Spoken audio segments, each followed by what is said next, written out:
បុកពេលសន្និវាយើងចារួមគ្នា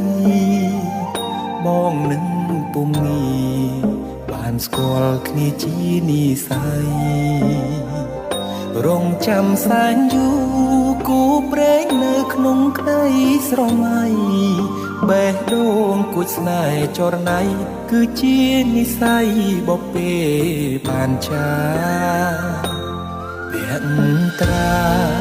ស្រទន់មានមុនសំដំអោកែវឆោមយំឲ្យរៀមចាប់ចិត្តចេតនាសំរងភពផងលោមពោល្អដូចអប្សរាប្របីស្មើកូនទេវតាឲ្យបងស្នេហាដកចិត្តមិនរួ